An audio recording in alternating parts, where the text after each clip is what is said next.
बच्चों, पिछले वीडियो में हमने पढ़ा था पदार्थ के कणों के गुण पढ़ रहे थे, जिसमें से हमने 2 गुण पढ़ लिए थे। पहला गुण था पदार्थ के कण बहुत सूक्ष्म होते हैं।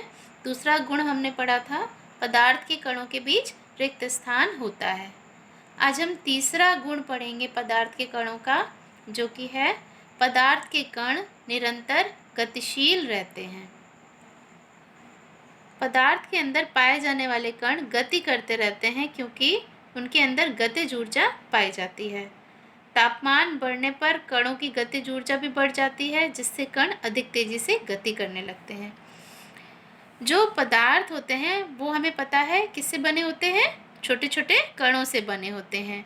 अब ये जो कण हैं ये निरंतर गति करते रहते हैं, लगातार गति करते रहते हैं, और ये गति अवस्था के अनुसार बदलती है। जैसे कि जो ठोस पदार्थ होते हैं उनके कण ना के बराबर गति करते हैं, क्योंकि उनके बीच स्थान नहीं होता जिसमें वे गति कर सकें।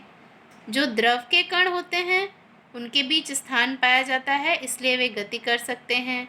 और जो गैस पदार्थ होते हैं, गैसीय पदार्थ होते हैं, उनके कण सबसे अधिक गतिशील होते हैं, क्योंकि उनके बीच बहुत अधिक स्थान पाया जाता है। तो अब ये हमें पता कैसे चले, हम इसको कैसे समझें कि जो पदार्थ के कण हैं वे निरंतर गतिशील रहते हैं। तो इसको समझने के लिए हम कुछ उदाहरण से समझेंगे। यहाँ पर हमने पहला उदाहरण लिया है। यदि हम एक जलती हुई अगरबत्ती को कमरे के एक कोने में रख दें और कुछ ही देर बाद हम देखते हैं कि उस अगरबत्ती की सुगंध कमरे के प्रत्येक स्थान तक पहुँच जाती है। ऐसा क्यों होता है?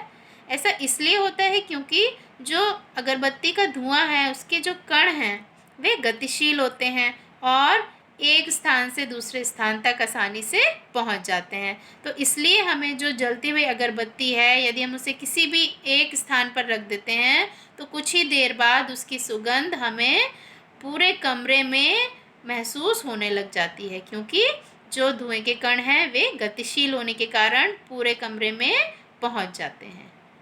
अब हम दूसरा एक उदाहरण लेते हैं। यदि हम जल से भरा एक बीकर लें और उसमें एक बूंद स्याही डाल दें और उसको एक स्थान पर कुछ देर के लिए रख दें, तो हम क्या देखते हैं?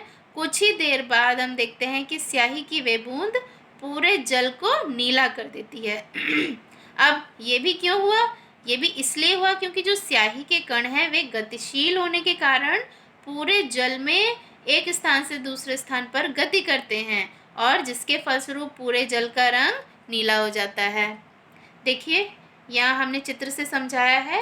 यहाँ पर एक बीकर लिया, उसमें हमने क्या लिया है? जल लिया है। ठीक है, अब हम क्या करेंगे? उस बीकर में हमने एक बूंद स्याही की डाली। ठीक है, जल में स्याही डालते हैं और उसको रख देते हैं कुछ देर के लिए। फिर हम कुछ देर बाद देखते हैं पूरे बीकर का जो जल है वो पूरा ही स्याही के रंग का हो जाता है, यानी नीला हो जाता है। ऐसा इसलिए हुआ क्योंकि जो स्याही के कण हैं वे पूरे जल में गति करते हैं और पूरे जल का रंग हमें नीला या स्याही के रंग का दिखाई देने लगता है। तो इस प्रकार ये सिद्ध हो जाता है कि जो पदार्थ के कण हैं वे निरंतर गति करते रहते हैं।